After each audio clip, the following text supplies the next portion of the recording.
During the next few minutes, we will be exploring the effects that radioactive waste has on the environment and the organisms who come in contact with the substance. So sit back and enjoy.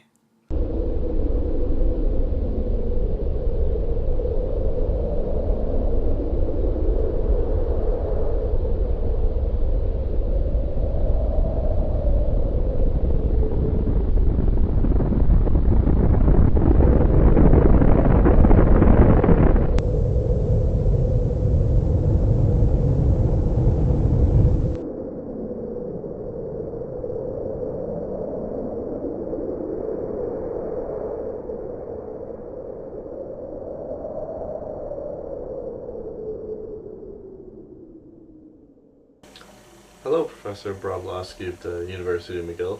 What can you tell us about radioactive waste? Well, I suppose there's a lot of things that I can tell you about radioactive waste, but I'll just start at the beginning. Radioactive waste contains elements which emit high amounts of particles and high levels of energy. This energy and the particles affect human health negatively. What are these particles and energy that you're talking about? Well, the particles and energy are divided into their own groups. Alpha decay emits helium nuclei, beta decay emits positrons, neutrons, and electrons, and gamma decay emits gamma rays, which are the worst. Alright, so exactly how penetrating is the radiation? Actually, I brought a video to show you just how penetrating radioactive waste can be. Alright, let's go to that video. The three most common types of radiation emitted by radioactive elements are alpha particles, beta particles, and gamma rays. Alpha particles travel only a short distance and can be stopped by the skin or a sheet of paper. Beta particles are more penetrating. Some can pass into the skin, but can be stopped by thin sheets of metal. Gamma rays are the most penetrating of the three.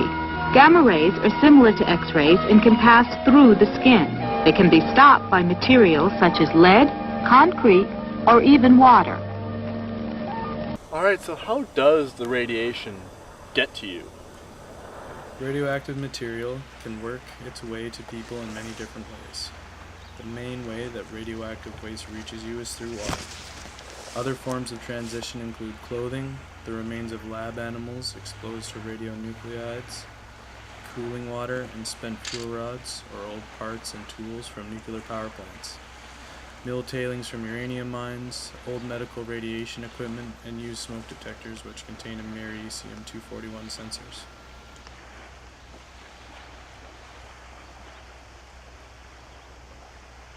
So can you explain to me what different types of radioactive waste there is in the world? There's currently 3 different types of radioactive waste.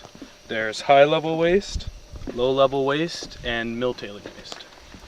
Can you explain that high-level waste for me? High-level waste is waste which produces millions of rems. It's very hard to store, and it can stay radioactive for hundreds of years. It's stored many different ways, but the most common way is large tanks, which are covered in lead or any heavy metal, and then cemented on the inside. It's then filled with water, and the fueling rods are put inside the water. If these fueling rods weren't submerged in water, they deteriorate so rapidly that they could cause an implosion. What about low-level waste? Low-level waste is less hazardous and is divided into 2 categories. There's fuel waste, which is fission products leaking out of the fuel rods into the cooling water. And then there's non-fuel waste, which is results from stray neutrons bombarding everything but the fuel and tanks. What would be the difference between low-level waste and mill tailings? Wouldn't they be the same? Mill tailings, more specifically uranium mill tailings, are radioactive rock material from refining and processing of ore. Since mining is a very wasteful business, they produce less than 1% of uranium for every 3 or 4 pounds of ore. The mill tailings aren't stored out in the open anymore.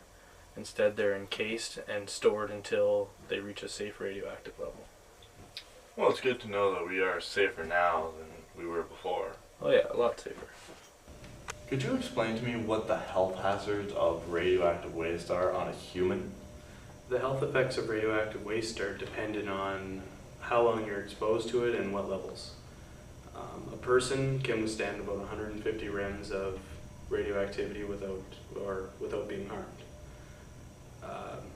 800 plus rems or more results in instant infection and death just short of 2 to 3 days. Prolonged exposure of high levels of radioactivity can result in the development of all the cancers, bleeding from exposed areas, irritation in the skin and eyes, chemical like burns all over your body.